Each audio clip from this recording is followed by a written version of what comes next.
নাভিকাণ্ডে বেশ বিপাকেই রয়েছেন সাদিয়া আয়মান। সাংবাদিকের ওপর গোপনে ভিডিও করার অভিযোগ তুলে তার শাস্তি চাইলে পরবর্তীতে চাকরিচ্যুত হন সেই সাংবাদিক। কিন্তু এর পরেই চাঞ্চল্যকর এক ভিডিও ফাঁস হয়, যেখানে প্রমাণ মেলে সাদিয়া আয়মান ভালোমতোই অবগত ছিলেন তার ভিডিও ধারণ বিষয়ে। আর এরপরেই মিডিয়া অঙ্গন থেকে শুরু করে সামাজিক যোগাযোগ মাধ্যমে নেটিজেনরা রীতিমতো তুলোধুনো করছেন ছোট পর্দার এই অভিনেত্রীকে। ছোট কাজল রেখে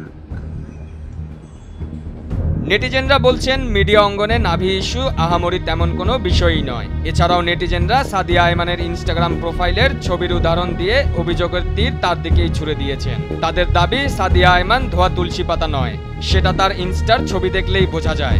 এক নেটিজেন কমেন্ট করেছেন, কত ঢং, নাচতে এসে ঘুমটা খুঁজে, এতই যখন হুজুরানি তাহলে শাড়ি নাভির নিচে কেন পরে, শাড়ি নাভির উপরেই তো পরে। এই নাভি ইস্যুর পরেই সোশ্যাল মিডিয়ায় ভাইরাল হচ্ছে সাদিয়া আয়মানের আবেদনময়ী কিছু ভিডিও ও ছবি। সাদিয়া আয়মানের নাটকের অনেক আবেদনময়ী ভিডিও ইতিমধ্যে ভাইরাল করেছেন অনেকেই। এছাড়াও প্রথম থেকেই আলোচনায় আছে সাদিয়া আয়মানের ক্যারিয়ারের প্রথম সিনেমা কাজল রেখায় তার আবেদনময়ী পোশাকের ফুটেজ, যেখানে বিনা ব্লাউজে অনাবৃত বাহু প্রদর্শনের দৃশ্যে উদাহরণ টেনে নেটিজেনরা রীতিমতো তুলোধুনো করছেন তাকে।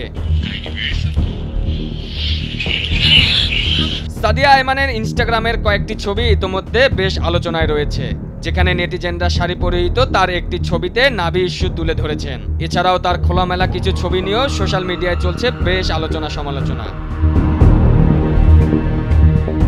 নেটিজেনদের অনেকের দাবি ভাইরাল হওয়া সেই ভিডিওতে আহামরি খারাপ কিছুই ছিল না। ভিউ পাবার জন্য অনেক পেজ সেই ভিডিওটি খারাপভাবে উপস্থাপন করেছে। সাংবাদিক উদ্দেশ্য প্রণোদিতভাবে এটা করেননি, যার উদাহরণস্বরূপ মিডিয়ার অনেক নায়িকাই সেই সাংবাদিকের পক্ষে সাফাই গেয়েছেন। বড় পর্দা সহ ছোট পর্দার অনেক নায়িকাই ইতিমধ্যে স্ট্যাটাসে জানিয়েছেন সেই সাংবাদিক অনেক বন্ধুসুলভ এবং অনাকাঙ্ক্ষিত এই বিষয়টিতে সাদিয়া আয়মান সাংবাদিকের সাথে মিটিয়ে নিতে পারতেন। অনেক সাংবাদিক এর মধ্যে সাদিয়া আয়মানের কোনো রকম ভিডিও ধারণে বয়কট ঘোষণাও করেছেন। তবে নেটিজেনদের অনেকেই সাদিয়া আয়মানের পক্ষেও সাফাই গাচ্ছেন। তারা বলছেন সাদিয়া আয়মান এই ইস্যুতে ভুক্তভোগী। অনেকেই মনে করছেন খুব অল্প দিনেই সাদিয়া আয়মান মিডিয়া অঙ্গনে প্রতিষ্ঠিত হওয়ার কারণে এভাবে সমালোচনার মুখে পড়তে হচ্ছে তাকে। তবে আলোচনা ও সমালোচনাকারী সবারই প্রত্যাশা এই নাভি ইস্যুতে সাংবাদিক ও নায়িকার একটি সুন্দর সমাধান হবে। পারভেজ মোশাররফ, ভোরের কাগজ।